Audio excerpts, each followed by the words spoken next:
1 Samuel 17, aí no boletim você recebeu o resumo da mensagem. Eu espero ter a graça de Deus para cobrir todos esses pontos com vocês, não nenhum ponto muito extenso, mas para cobrir estes pontos com os irmãos, enquanto lemos este capítulo da Palavra de Deus. E o título da mensagem é esse mesmo, 16 meses desviado. Nós sabemos que Davi cometeu um grave pecado relacionado à esposa de outro homem. Nós sabemos que o pior pecado que ele cometeu foi quando, para sua vaidade, para alimentar o seu ego, ele mandou enumerar o povo.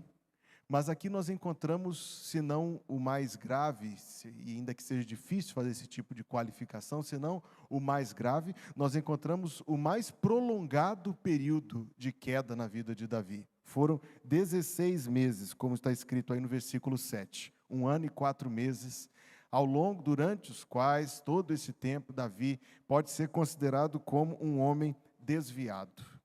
Comece no capítulo 27 comigo, versículo 1.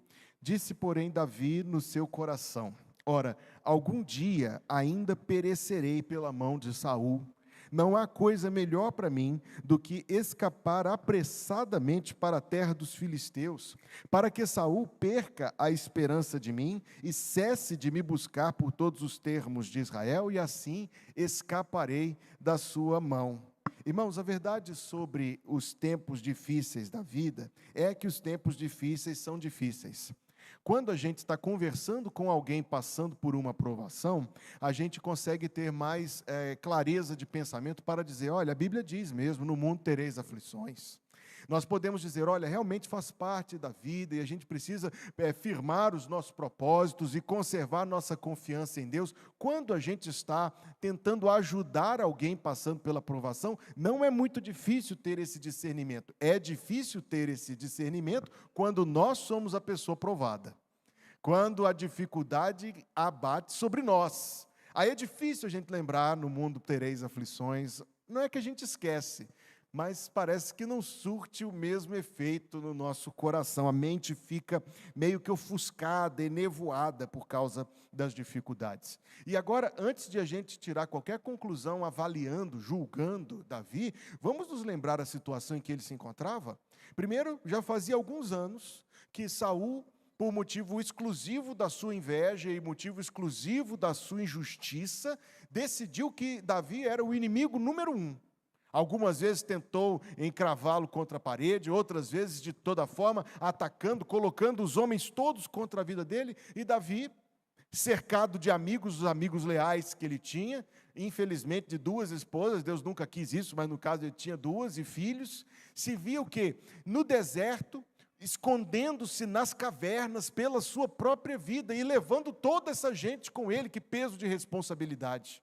Eu fico imaginando aqui no meu coração que ele, que quando garoto tinha cerca de 15 anos, conheceu Saul e foi elevado para ser o músico, para ser o pajem de armas do rei. Que decepção, não imagina isso?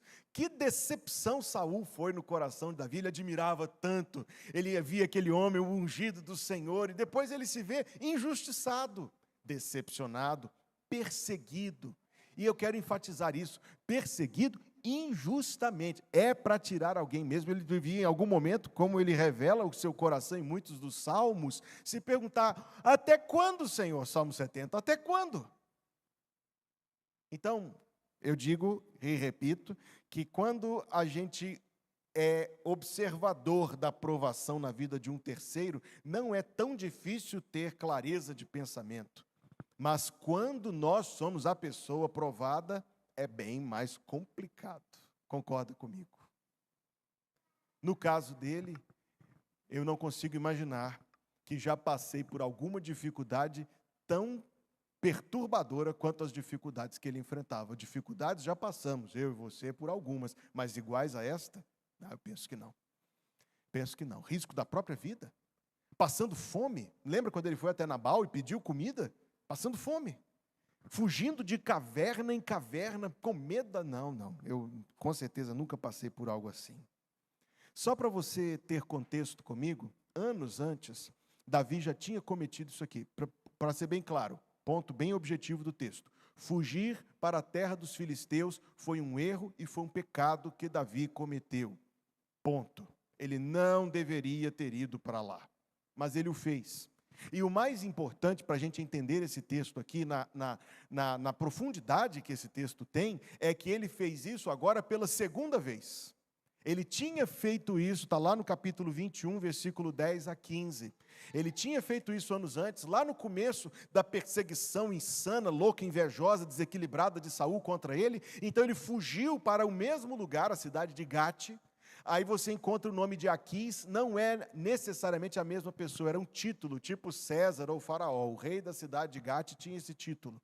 Ele fugiu para lá, e aí você se lembra dessa passagem? Eu tenho certeza que sim, porque quando ele foi levado para a presença do rei, ele fingiu que era louco, lembra disso? Deixou a baba escorrer pela barba e ficava meio que rabiscando nas paredes. E aí Aquis disse, aqui já tem gente assim o suficiente, eu não preciso de mais um, manda ele embora. Notável agora, para a gente ter novamente contexto desse texto tão importante da Bíblia, é que quando ele saiu de lá, ele escreveu o Salmo 34. Salmo 34 que nós acabamos de ler. Confira aí na sua Bíblia o título do Salmo 34. Salmo 34. Na versão que eu estou usando diz, Salmo de Davi, quando mudou o seu semblante perante Abimeleque e o expulsou, é a mesma pessoa, tá? E o expulsou e ele se foi. E nesse salmo, Davi reconhece os seus pecados e dá gratidão, um louvor de gratidão a Deus pelos livramentos, e ele sai da Filístia agradecendo que Deus lhe poupara a sua vida e reconhecendo, ele reconhece, ele fala várias vezes da sua necessidade e fala também, ele mentiu, e o que ele diz aqui no versículo número 13, guarda tua língua do mal e os teus lábios de falar o engano, ele reconheceu que pecou. E isso salienta, só para a gente guardar isso no coração, a bondade de Deus, porque Davi não merecia ser livrado, Davi merecia mesmo, era ser entregue na mão desse rei dos filisteus, mas Deus o poupou. Volta ao texto lá de 1 Samuel 27, segunda vez, mesmo ele tendo escrito um salmo de arrependimento e de gratidão pelo livramento, pela segunda vez, anos depois, Davi toma a mesma equivocada, errônea, pecaminosa decisão, em vez de confiar no Senhor, em vez de firmar o seu propósito em Deus, ele diz, como nós acabamos de ler, no seu coração, ora, algum dia perecerei. Ele sabia que não, ele tinha certeza, a promessa e a unção de Deus de que seria rei. Ele diz, algum dia perecerei pela mão de Saul. E agora ele dirá, veja que terrível imaginar que Davi, um homem segundo o coração de Deus, chegou a dizer as seguintes palavras, não há coisa melhor para mim do que escapar apressadamente para a terra dos filisteus. Entendido o contexto, vamos guardar algumas lições para nós. Lição número 1, no meio das provações, vêm as tentações. Em que Davi tenha pensado isso, as palavras que ele pensou, escritas estão no versículo 1 do capítulo 27. Ele disse, algum dia perecerei pela mão de Saul. A melhor coisa para eu fazer, eu com os meus amigos, 600 homens leais a mim, eu com a minha família, cada um deles com a sua família, dava um bando de umas 2.000 pessoas. A melhor coisa para nós é sair de Israel, o povo de Deus, é deixar a nação de Israel, o povo de Deus, a terra prometida, e irmos para os filisteus, inimigos, idólatras, adoravam deuses, ídolos, eram pessoas que roubaram a arca da aliança, opositores do povo de Deus. Ele diz, é melhor para mim sair do meio disso, desse povo. E ele chega a dizer no final do versículo, ele pensou isso no seu coração e ele acreditou nessas palavras. E assim escaparei da sua mão. Que engano, Davi, que engano.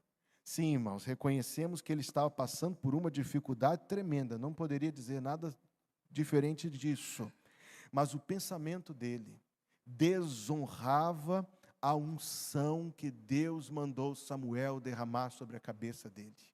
Ele tinha recebido de Deus uma unção preciosa. Ele tinha recebido de Deus, além de incontáveis livramentos, uma palavra da parte de um homem inigualável de Deus, Samuel, dizendo que ele seria rei. E agora parece que tudo isso valia nada. Tudo isso desmanchou-se diante dele, diante da provação. Irmãos queridos, estamos terminando um ano ao longo do qual o Senhor nos sustentou em todas as dificuldades. Mas o ano que vem, que começa em 13 dias, trará outras dificuldades para nós, outros desafios, outros períodos em que seremos provados, e você sabe disso. Aliás, eu pergunto, você esperava o quê? Você esperava diferente? Quando Jesus te disse, no mundo tereis aflições. Mas tem de bom ânimo, disse o Senhor Jesus, porque Ele também afirmou, eu venci o mundo. Você esperava o quê? Porém, nas provações, vêm as tentações. As dificuldades da vida, meus irmãos, expõem os ídolos do coração. Vez por outra eu toco neste assunto no púlpito. Dentro do coração, todos nós temos coisas que amamos. Dentro do coração, todos nós temos coisas nas quais nós nos apoiamos e delas dependemos. E então são as provações que mostram, são exames quase que detectam quais são os ídolos do meu e do seu coração. Imagine, por exemplo, uma pessoa que recebe uma notícia, terrível notícia, perdeu o emprego. Qual o primeiro pensamento dela? Ai, meu salário, meu dinheiro, minhas coisinhas. Então está aí, está exposto. A provação revela o ídolo do coração. Isto é muito comum, tá certo? Para não me alongar muito nesse ponto, aquilo em que a gente se apega, aquilo que mais nos dói nas provações da vida, o medo de perder. Lembre-se sempre que o Senhor da sua vida é aquele para quem você não pode dizer não. Então as provações da vida expõem, lançam luz, é um exame que detecta e identifica os ídolos do coração. Direi ainda uma outra coisa. As provações testam a nossa determinação. Veja que os testes não são os testes da vida, não são para que Deus tome conhecimento. Deus já sabe. Não, tem alguém que não sabe, eu próprio. Então, quando eu sou testado e o Espírito de Deus me fortalece e me ajuda a manter a determinação de propósitos e a perseverar e permanecer, é claro, isso não vem do homem, isso vem de Deus.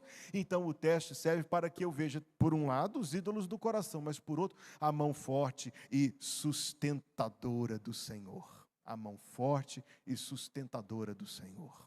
Sem, irmãos, as dificuldades, talvez não haveria Salmo 34, que lemos e já sabemos o contexto do Salmo, versículo 8, que diz, provai e vede que o Senhor é bom, bem-aventurado o homem que nele se refugia.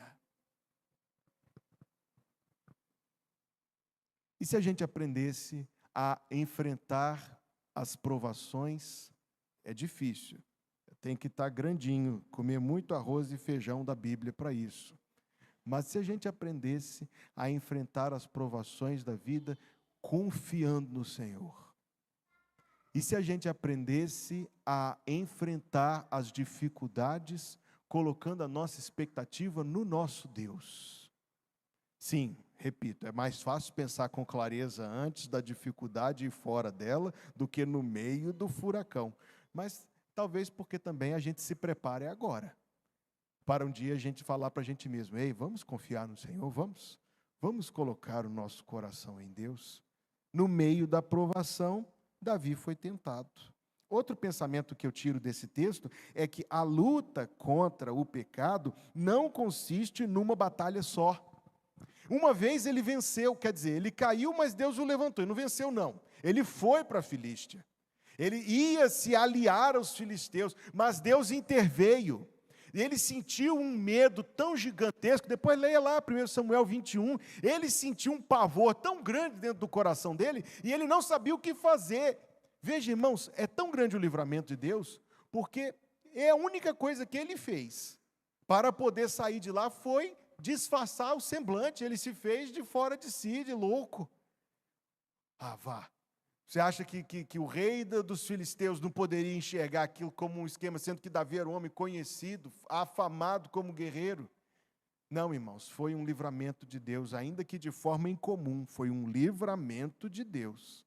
Aí Davi saiu de lá, respirou aliviado quando atravessou a fronteira, respirou aliviado, escreveu até um salmo, agradecendo pelo livramento, pedindo perdão, se arrependido pelo pecado. Nós imaginaríamos que era o fim do assunto. Anos depois. Mas não é assim na nossa vida também? Que existem pecados aniversariantes no nosso coração, que pena de nós. Que existem fraquezas que parecem ser tão fortes, porque voltam vez após vez, após vez, após vez. O que nós podemos aprender disso aqui? É que a nossa luta contra o pecado é uma luta diária. E que vez nós devemos ceder? Nenhuma. Mesmo que a tentação venha no momento em que a gente esteja mais assim, um momento difícil da vida, Deus é forte o suficiente para nos ajudar, bendito seja o seu santo nome. Deus é forte o suficiente para nos livrar. Não é uma tragédia, não é uma tragédia. Quando alguém vive a vida comprometido com Deus, anos, vive a vida comprometido com os princípios da palavra de Deus, anos, aí chega no finalzinho, nos 45 do segundo, que tragédia, não é uma tragédia. A apostasia final, o pecado no final da história é trágico. É uma das coisas mais lamentáveis que a gente, infelizmente, vez por outra, depara. Acontece. Eu já vi muitas vezes, você também não viu? Não, irmãos. Por isso a palavra de Deus nos diz em Efésios 6:10, fortalecei-vos no Senhor e na força do seu poder.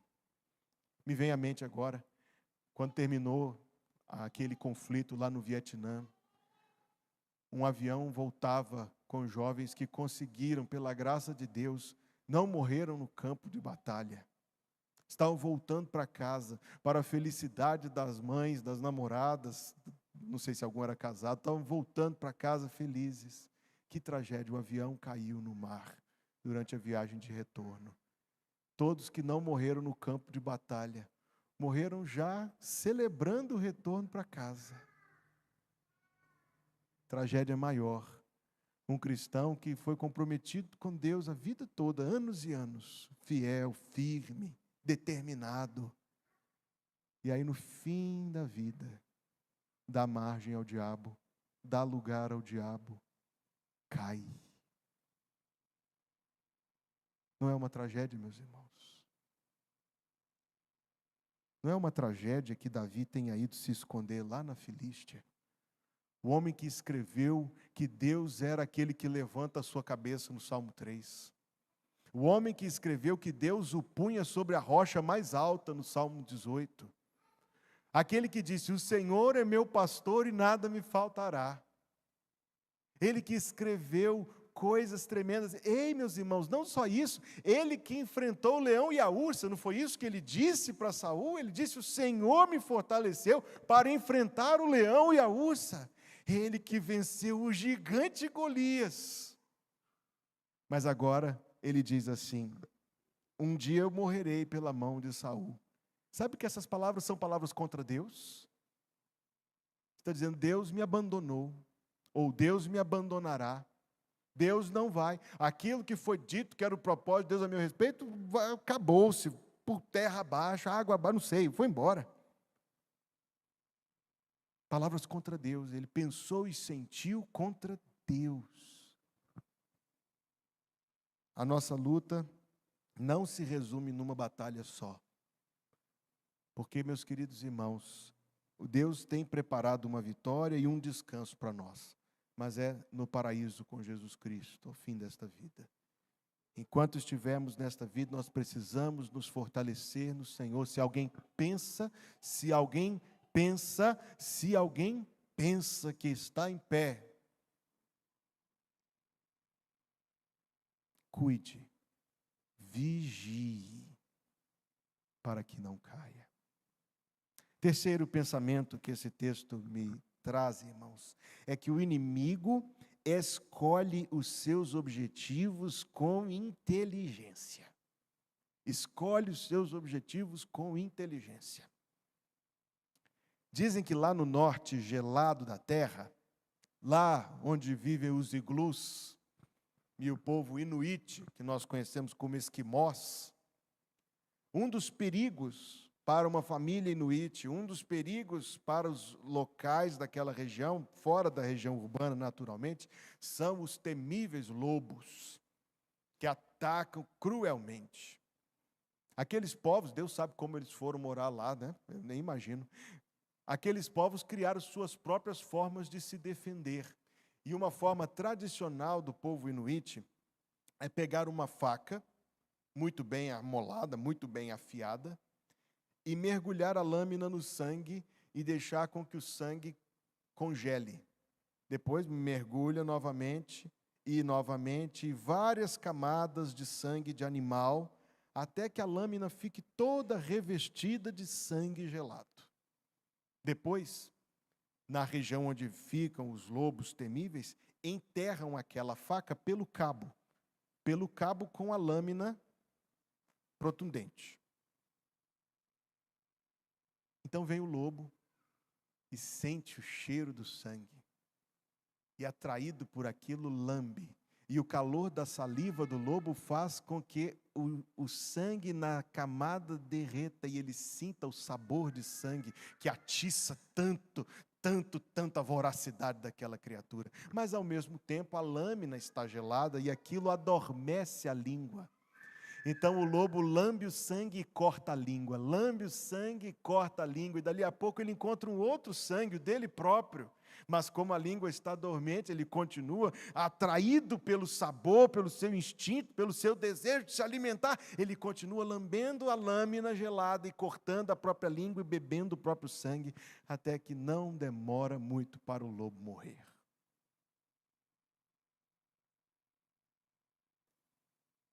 O inimigo de nossas almas, irmãos, dispôs contra Davi de uma forma extremamente inteligente.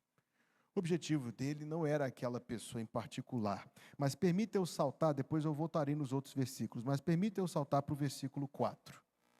E o versículo 4 diz assim: E sendo Saul avisado que Davi tinha fugido para Gate, não cuidou mais de buscá-lo. Eu li alguns comentários e muitos comentaristas falam que Saul tinha medo de ir até a Filístia atrás de Davi. Eu preciso fazer aqui uma palavra de discordância dos sábios comentaristas. Eu penso que não. Saul era um homem sagaz o suficiente. O medo dele era que Davi viesse a ser rei no lugar dele. Então ele fez uma leitura inteligente da situação, falou assim: ninguém vai confiar nele mais. Agora que ele se bandeou para os filisteus, ninguém em Israel vai aceitá-lo como rei. Eu não preciso me preocupar mais com Davi. O objetivo não de Saul ganhou na história. O objetivo do inimigo era botar a perder os propósitos de Deus na vida de Davi.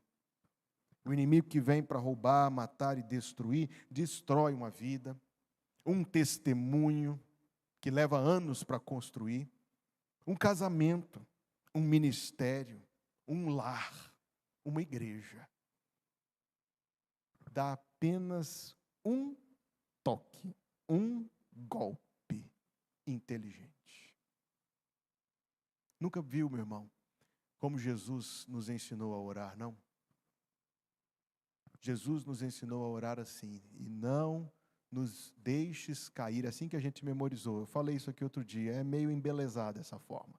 O grego original é: não nos induzas à tentação, mas livra-nos do mal. Pense o seguinte: se o inimigo conseguisse os planos dele contra mim, contra você, que tragédia seria? Ia-se embora a família, ia-se embora o testemunho, ia-se embora a vida cristã, ia-se embora o casamento, ia-se embora o lar, ia-se embora a honra do nome de Jesus, que nós portamos por onde vamos em todo o tempo. Esse inimigo é forte, é inteligente, nenhum de nós pode enfrentá-lo sozinho. Jesus nos ensina a orar: não nos induza à tentação, e bem especificamente dizer, mas livra-nos, tira-nos, arrebata-nos, poupa-nos do mal. Permita eu continuar. E quarto pensamento que eu compartilho com vocês é que o desviado carrega outros consigo. 27:2. Então Davi se levantou e passou com os 600 homens que com ele estavam a Aquis, o rei de Gate, filho de Maoque, melhor lendo, rei de Gate. Eu não posso entrar muito em detalhes, eu até gostaria, mas eu estou de olho no relógio aqui, só tem um relógio nesse salão de púlpito e fica nesse salão de culto e fica no púlpito. E alguns de vocês pensam, não vale nada, né, ter relógio no púlpito. Talvez. Prossigo. Fato é que, em algum momento, Davi foi assomado, ajuntaram-se a ele homens, 600. E a Bíblia Sagrada apresenta esses homens nos seguintes termos, que eu leio aqui no capítulo 22, versículo 2. E ajuntou-se a ele todo homem que se achava em aperto, e todo homem endividado, e todo homem de espírito desgostoso, e ele se fez o capitão deles. Veja que equipe, veja que requisitos, que qualidades admiráveis. O texto diz, todo homem que se achava em aperto, e todo homem endividado, e todo homem de espírito desgostoso. Mas o fato é, para eu poder resumir, que Davi exerceu sobre eles uma influência maravilhosa. Davi transformou esse bando de homens sem propósito na vida numa milícia, e essa palavra tem outras conotações hoje em dia, mas naquele tempo era coisa boa. Ele organizou uma milícia perfeitamente organizada, com perfeito senso de ordem, com perfeita obediência, que defendiam Israel até nas negligências de Saul. Homens, e os 37 valentes que estão lá em 2 Samuel 23, eram os capitães deste grupo. Homens, sobretudo, meus irmãos, piedosos, homens de valor. Davi pegou esse bando de homens em aperto, endividados, de espírito desgostoso, e pela influência, pelo discipulado, pela liderança dele, aqueles homens floresceram em virtudes. Davi foi uma bênção na vida deles, mas agora ele que foi uma bênção, foi uma pedra de tropeço para eles. Todos eles estavam passando pela mesma angústia, todos eles estavam igualmente perseguidos, e para eles teria sido até mais fácil, bastava dar o pulo para longe de Davi, mas leais até o fim ficavam com ele. Todos estavam passando pelo mesmo aperto. Nem todos, como se pode imaginar em qualquer grupo, nem todos eram igualmente maduros na fé. Um deles disse para Davi assim, bem no pé do ouvido, ei, Saul estava ali dormindo, na frente ele disse, Deus está entregando o teu inimigo na tua mão. E a firmeza de Davi, sem dúvida, não deixou de ser recompensada com críticas, com a incompreensão, mas tudo bem, ele foi firme, manteve princípios. Ele que foi uma bênção, agora é uma pedra de tropeço e arrastou outros com ele. Você nunca viu essa cena? Quantas vezes eu já vi essa cena? Um que derruba muitos. Quer dizer que em vez de ser uma bênção para a edificação, em vez de contribuir para o crescimento espiritual, as escolhas erradas, o desviado. Não pense que desviado é só aquele que está fora da igreja. Desviado é quem desviou do propósito de Deus. O desviado arrasta outros consigo. Enquanto eu estudava esse texto, irmãos, me chamou a atenção a fama que Davi ganhou. Ele que era o homem segundo o coração de Deus. Agora no capítulo 29, veja isso, versículo 3, do que ele é chamado? Ele que foi, as mulheres, veja isso, lembre-se disso, as mulheres cantavam nas ruas de Jerusalém, Saul matou 1000, mas Davi matou 10.000. Celebrado e reconhecido como um homem corajoso, como um homem intrépido, como um homem servo do povo de Deus, inspirado, repito para ênfase, inspirado por Deus com salmos de louvor. Qual é a fama dele? Capítulo 29, versículo 3. Disseram os príncipes dos filisteus, que fazem aqui estes hebreus? E disse Aquis aos príncipes dos filisteus, não é este Davi, o servo de Saul, rei de Israel, que esteve comigo há alguns dias ou anos? Coisa nenhuma achei nele. Preste atenção agora. Desde o dia que se revoltou, ele era um homem de Deus, mas agora é conhecido como um revoltado. A palavra quer dizer mesmo rebelde, quer dizer aquele que se insurge, aquele que foge, aquele que defenestra, aquele que trai, aquele que abandona. Um homem de Deus, qual é a reputação dele? É um rebelde, é um revoltado, é um insubmisso. Eu disse que esses ataques destroem o testemunho. Deixa eu continuar para um quinto pensamento para compartilhar com vocês. Capítulo 27, versículo 3 agora. Diz o seguinte: E Davi ficou com Aquis em Gate, ele e os seus homens, cada um com a sua casa, Davi com ambas as suas mulheres, Ainoã, a Jizreelita, e Abigail, a mulher de Nabal, o Carmelita. Em seguida ele recebe do rei Aquis uma cidade inteira de presente. É claro, ele está chegando com 2.000 pessoas, tem que ter onde botar esse pessoal todo. Ele recebe uma cidade inteira de presente. O nome da cidade é Ziclag. E Ziclag torna-se uma cidade importante no pano de fundo da história dos reis de Judá. Ele recebe uma cidade de presente. Então, parece, no primeiro momento, que aquilo que ele antecipava aconteceu. Ele pensou, as condições estarão melhores para mim lá na Filístia, é para lá que eu vou. E no primeiro momento parece mesmo que tudo estava ótimo. Mas o desviado, eu disse, ele faz mal à sua própria casa.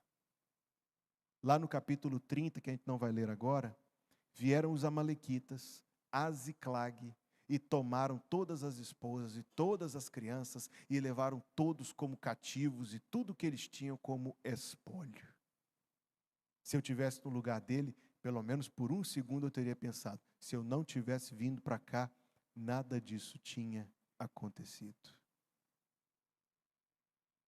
Sabe quando você ou eu caímos na tentação de fazer planos impiedosos? Planos que fazemos levando em consideração coisas erradas. Quero dizer, pelo menos prioridades invertidas. Nos aparece uma proposta para a vida. Essa proposta é muito boa, eu vou ganhar mais, eu vou poder ter mais conforto. Nós pensamos em termos sempre muito bem bonitinhos. Eu vou poder possibilitar coisas melhores para minha família. Mas será? No que diz respeito às coisas que realmente importam, será? Eu me peguei pensando outro dia numa pessoa, e aí eu me perguntei, mas por que eu admiro tanto essa pessoa? E eu comecei a analisar a vida dessa pessoa em diferentes áreas, e percebi, poxa vida, talvez a minha admiração está muito mais acima da conta do que merecia. Acho que eu estou dando importância para coisas erradas aqui. Nunca aconteceu isso com você também, não? Davi, no primeiro momento, pensou, acertei. Dali a pouco colheu no seu lar a amarga consequência da sua equivocada decisão. Esse assunto mexe muito com a nossa sensibilidade.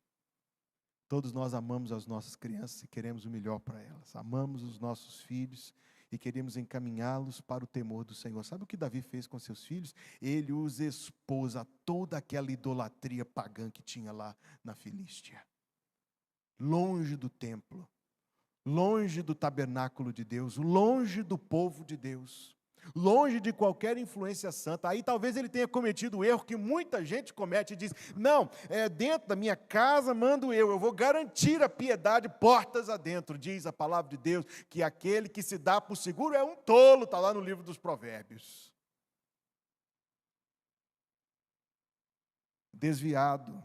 Davi desviado, pensar que Davi ficou 16 meses desviado. O desviado faz mal à sua própria casa. Sexta reflexão, um abismo chama outro abismo. Versículo 5. Então Davi disse a Aquis, se tem achado graça em teus olhos, dá-me um lugar numa das cidades da terra para que ali habite, pois por que razão habitaria o teu servo contigo na cidade real? Quer dizer que ele foi recebido como um príncipe. Então lhe deu Aquis naquele dia a Ziclag, por isso Ziclag pertence aos reis de Judá até ao dia de hoje, e foi o número dos dias que Davi habitou na terra dos filisteus, 1 ano e 4 meses. Veja só, o rei o recebeu como um príncipe, que honra! O rei o recebeu com banquetes, o rei o recebeu no palácio real. O rei deu para ele uma cidade de presente. Poxa vida, que legal, que rei bacana. Diferente de Saul, ele estava pensando, eu estava passando só aperto com Saul. Finalmente alguém me dá o valor que eu mereço. Mas a Bíblia nos revela também os pensamentos daquele rei. Salte comigo agora para o versículo 12, o último versículo do capítulo 27. E Aquis confiava em Davi, dizendo: fez-se ele por certo aborrecível para com o seu povo em Israel, por isso me será por servo para sempre. Então, ele tinha intenções. Não é uma criança, não é uma pessoa boba, é um rei estratégico, um comandante militar, alguém que sabe o que está fazendo. Ele diz: para tê-lo como meu servo, uma cidade está barato. Uma cidade não está caro, não. Davi caiu nas mãos. E você verá comigo, eu creio que o tempo permitirá, você verá como Deus o livrou. Mas eu já vi, irmãos, essa história de pouco em pouco, até estar longe demais. Mais um pensamento. Um abismo chama outro abismo. Mentira, roubos e mortes. Esse texto, realmente eu não tenho tempo para tratar em muitos detalhes agora, mas o versículo 8 nos diz que Davi mentia. Versículo 8 a 11 nos diz basicamente que Davi mentia para o rei Aquis. O rei que o acolheu, que deu para ele uma cidade de presente. Então, quando ele vinha dar relatório, ele dizia assim: ataquei Israel, ataquei Israel, ataquei Israel. Quando, na verdade, ele estava atacando os amalequitas. Lembra desse nome? Amalequitas. Como eu disse, não dá nem tempo de imaginar falar sobre isso em detalhes. Mas ele estava atacando outro povo. Então ele mentia. Ele ficava com o espólio. O espólio não era dele, o espólio era do rei, em nome de quem ele lutava, mas ele ficava. Roubo. E para ter certeza que ninguém ia dedurar, veja o que diz o versículo 11, e Davi não deixava com vida nem a homem nem a mulher para trazê-los a Gate, dizendo, para que porventura não nos denunciem. Dizendo assim, Davi o fazia. E este era o seu costume por todos os dias, 1 ano e 4 meses, em que esteve na terra dos filisteus. Irmão, lembra que o Salmo diz, um abismo chama outro abismo. Outro pensamento, de número 8. Ele estava lutando. Ele foi até cuidadoso, veja bem. Ele foi até cuidadoso para não lutar contra Israel. Mas, na prática, ele estava fortalecendo os filisteus. Não tem como ser uma coisa diferente disso. Então, a gente aprende mais uma lição aqui, que quando nossas forças, nosso empenho, nosso tempo, energia, determinação, etc., não estão consagrados ao Senhor, nós estamos empobrecendo o reino de Deus. Empobrecendo o reino de Deus. Afinal, irmão, eu, você, todo mundo tem limite. A gente tem um tempo que a gente consegue fazer coisa, a gente tem energia, a gente tem limite financeiro, a gente tem limite de tempo, de capacidade, etc. Então, para algum lugar isso vai. E vai exatamente para aquilo que a gente escolhe, vai exatamente para aquilo que a gente ama. Anos atrás, eu fui convidado para participar de uma determinada organização. Não pude aceitar o convite, muito honroso, não há dúvida, mas me consumiria um tempo que, se eu separasse tempo para isso, eu ainda não era pastor, mas eu seria um péssimo membro da igreja. Eu só iria aos domingos, eu adorava ir ao culto de oração desde adolescente, não andaria. Seria péssimo porque eu teria que honrar essa organização com recurso financeiro. Eu não tinha muito. Então eu ia lá ou ia cá. Ou eu iria me enriquecer, até parece, era tão pouquinha coisa. Ou eu iria ajudar um pouquinho a igreja da qual eu era membro, ou eu iria ajudar aquela organização. Simplesmente não dá, a conta não fecha. Davi até não estava lutando contra Israel, mas estava lutando pelos filisteus. Aliás, Jesus disse algo nesse sentido: quem comigo não ajunta, e você? Posso perguntar bem diretamente? Posso perguntar, eu penso que posso, porque a igreja tem sentido falta do apoio de muitos dos membros da igreja. Muitos mesmo. Então, quando o membro não apoia a igreja, o que é que ele está apoiando? Fica para a reflexão de cada um. Uma nona reflexão. Um abismo chama outro abismo. E Davi colocou tudo a perder. Salte comigo agora para o capítulo 29. Versículo 1. E ajuntaram os filisteus todos os seus exércitos em Afeque.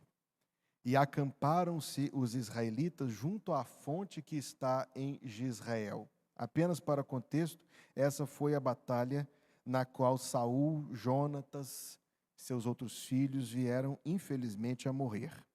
E os príncipes dos filisteus, diz o versículo 2, se foram para lá com centenas de milhares. Porém, Davi e os seus homens iam. Essa é a palavra que você precisa ver neste versículo. Davi e seus homens iam com Aquis na retaguarda. Davi, o que é que você está fazendo nessa batalha? O que é que você está fazendo desse lado da batalha? Se ele tinha de estar na batalha, sim, ele tinha, mas ele estava do lado errado. Ele estava usando o uniforme das cores erradas. E ele se viu numa situação tal que, por mais que ele tenha evitado lutar contra Israel durante 1 ano e 4 meses, naquela hora, o que ele iria fazer? Ele iria expor que o rei Aquis ficasse sabendo de toda a verdade? Ele iria se expor à vingança? Ele não estava com medo de uma vingança de um rei quando foi parar lá? Ele iria se expor agora à vingança do outro? Irmãos queridos, Davi estava errado por completo e colocou tudo a perder. Ele pecou contra a sua própria unção. Ele desprezou, ele pecou contra Deus. E quase, de fato, que ele foi infeliz a ponto de comprometer os propósitos. Deus interveio, nós veremos em mais um minuto. Mas independente de Deus intervir, não quer dizer que ele estava certo. Deus livrar não quer dizer que ele estava certo. Fiquei pensando no filho de Billy Graham, já contei essa história para vocês. Fiquei pensando no filho de Billy Graham. Nós imaginaríamos, né, o filho de Billy Graham, devia ser um orgulho ser filho de Billy Graham, não é verdade?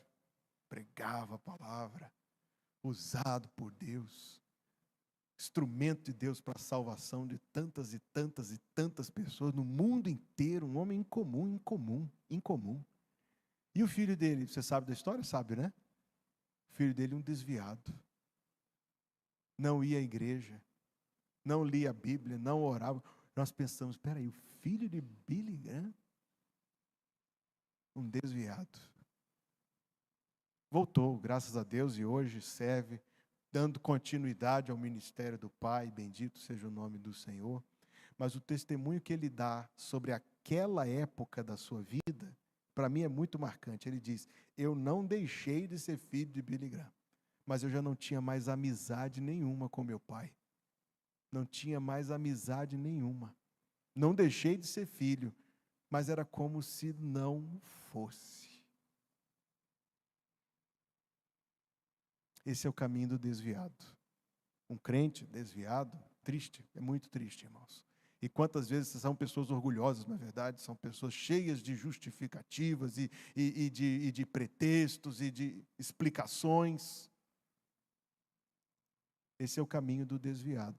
Se verdadeiramente salvo, não deixou de ser filho de Deus, mas é como se não fosse. Veja então, para eu terminar, a tempo, como foi que Deus interveio. O versículo 4 do capítulo 29, onde já chegamos. Os príncipes dos filisteus, muitos se indignaram contra o rei Aquis, e disseram os príncipes dos filisteus, faze voltar esse homem, para que torne ao lugar em que tu puseste e não desça conosco a batalha, para que não se torne nosso adversário na batalha. Sabe quem Deus usou para tirar Davi daquelas? Deus usou a boca de uns filisteus. Veja se o seu Deus não pode dispor do que ele quiser para fazer a vontade dele. Deus dispôs de uns filisteus incircuncisos, idólatras, imundos, incrédulos, mas disseram o que tinha que ser dito, com força, com firmeza, resolução, causaram e trouxeram a ocasião da intervenção divina e Deus tirou.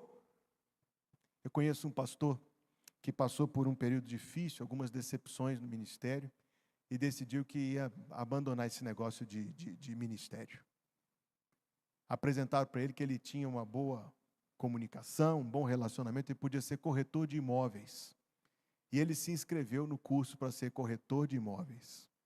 Quando entrou no primeiro dia de aula, era uma palestra motivacional. Então botaram todo mundo, tinha algumas pessoas no auditório, entrou um palestrante desses motivacionais e ele olhou para as pessoas e perguntou assim: o que você está fazendo aqui? E disse que no coração daquele pastor ele lembrou imediatamente do que Deus perguntou para Elias no Monte Horebe. Lembra disso? Que fazes aqui, Elias? Ele disse que sentiu que Deus usou um palestrante que não o conhecia, incrédulo, para fazer uma pergunta: o que você está fazendo aqui?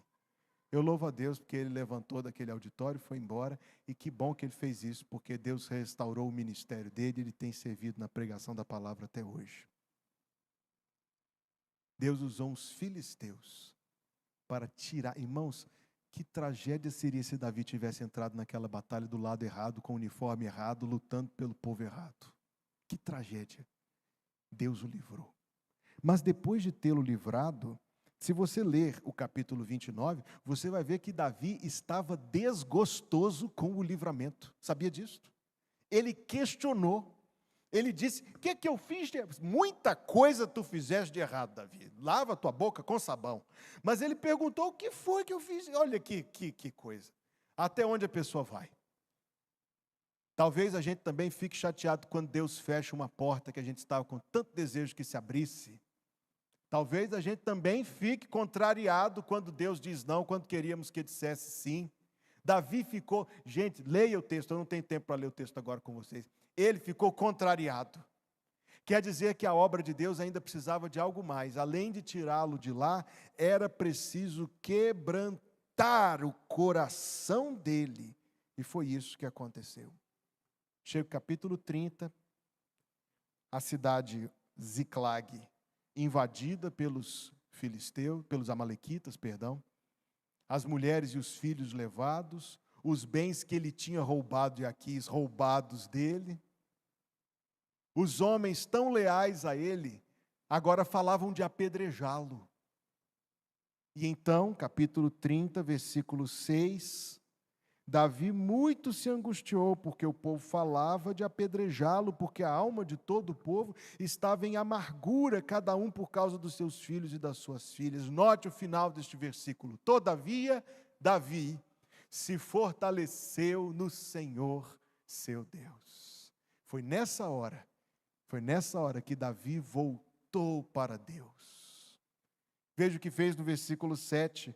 Disse Davi a Abiatar, o sacerdote, filho de Aimeleque: traze-me aqui, peço-te o éfode. E Abiatar trouxe o éfode a Davi, e Davi consultou ao Senhor. Quanto tempo, hein, Davi? Quanto tempo? Volta arrependido. Davi consultou o Senhor. Ele não consultou o Senhor para decidir ir para a Filístia. Ele não consultou o Senhor quando matava as testemunhas da sua mentira. Ele não consultou o Senhor quando roubava aquilo que de direito era do rei Aquis. Não, ele não consultou o Senhor em nenhuma destas coisas.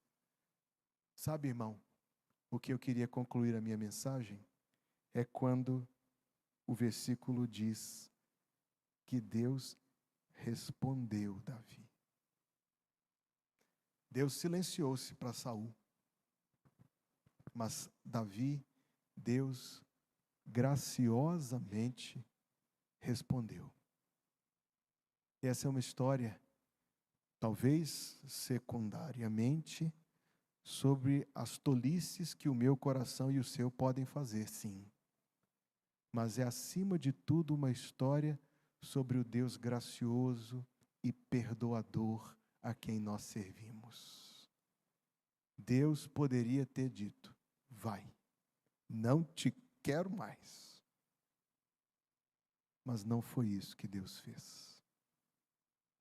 Deus recebeu Davi, mãos sujas de sangue, lábios sujos da mentira. Os homens que ele tinha cuidado agora desbaratados. A própria família que ele tinha recebido de Deus agora tomada de presa pelos amalequitas. Mas não somente Deus o acolheu de volta, Deus o fortaleceu, e o texto diz que Davi se levantou e foi atrás dos amalequitas e recuperou as suas esposas, os seus filhos, mas os bens, eu achei isso interessante notar no texto, os bens agora ele já não ficou, ele mandou por todo Israel, todos os bens que ele tinha tomado, que eram de Aquis, ele não guardou para si, repartiu com todo o povo, e ele disse lá no versículo 23, não fareis assim, irmãos meus, com o que nos deu o Senhor. Foi uma experiência amarga chegar em Ziclag e ver a cidade incendiada e todos levados.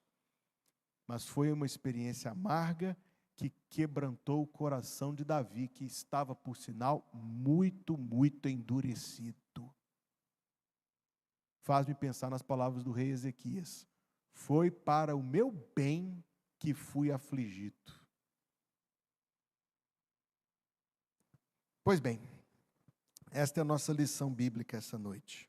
O texto bíblico diz: aquele, pois, que cuida estar em pé, olhe para que não caia. No meio das provações, irmão, você está sendo testado. São muitas, são frequentes. Queria eu poder lhe dar uma palavra diferente, mas não posso, não falando a verdade. No mundo tereis aflições, mas tende bom ânimo. E quando Deus tratar contigo, Deus tratou com Davi. Quando Deus tratar contigo, filho meu, diz Provérbios 3, não rejeites a correção do Senhor, nem te enojes da sua repreensão, porque o Senhor repreende aquele a quem ama. Assim como o pai ao filho a quem quer bem. Deus de amor, damos-te graças, porque para com Davi, conquanto ele tivesse ido para tão longe do Senhor, para com ele, ó Deus, tu foste gracioso e bom. Até, Deus, quando tu fechaste uma porta e ele não se conformou, até nisso estava a tua bondade na vida dele. Adoramos-te, ó Deus, porque na tua palavra tu dizes que não mudas. A tua palavra diz que o teu Filho Jesus Cristo é o mesmo ontem, hoje e eternamente. Então, assim como foste gracioso para com teu servo do passado, assim tens também, ó Deus, sido gracioso para conosco. E como, Deus, precisamos da tua graça, da tua misericórdia, da tua bênção. Pai Celestial, tu conheces bem cada coração que reuniste nesta casa esta noite. Tu conheces, ó Deus, aqueles que talvez estejam neste mesmo momento atravessando alguma provação. Eu oro, Deus, que a mensagem desta noite sirva para fortalecer aqueles que estão sendo provados, ó Deus, a não arredarem o pé, mas permanecerem firmes no Senhor. Eu oro, Senhor, que a mensagem desta noite sirva para mim, para os meus irmãos, de alerta, Deus, porque verdadeiramente, se o Senhor não nos sustentar, nós iremos cair. Então, venha, ó Deus, nos sustentar em nome de Jesus e nos fortalecer. Eu oro, Senhor, que a mensagem desta noite nos venha deixar sempre precavidos diante das provações, mas eu oro sobretudo, Deus, que o Senhor não nos rejeite em nenhum momento. E que o Senhor não rejeite nos dar a tua graça. Ó Deus gracioso, dá ainda mais da tua graça para mim e para os meus irmãos, que precisamos muito e suplicamos e pedimos, ó Deus, que não negues a tua graça bendita para nós. Dá-nos do teu favor, Senhor. Sem ti nada podemos fazer. Obrigado pelo culto esta noite e pedimos, ó Deus, que a bênção do Senhor, a graça do Senhor, o favor do Senhor continue a nos acompanhar a cada momento, a cada dia. Pelas tuas misericórdias nós oramos em nome de Jesus. Que a graça de nosso Senhor Jesus Cristo, o amor de Deus, nosso Pai, e a companhia do Espírito Santo seja contigo, meu irmão, a cada dia, até o dia em que Jesus virá para nos buscar. Que assim seja, eu oro em nome de Jesus, e o povo de Deus diz: amém. Amém.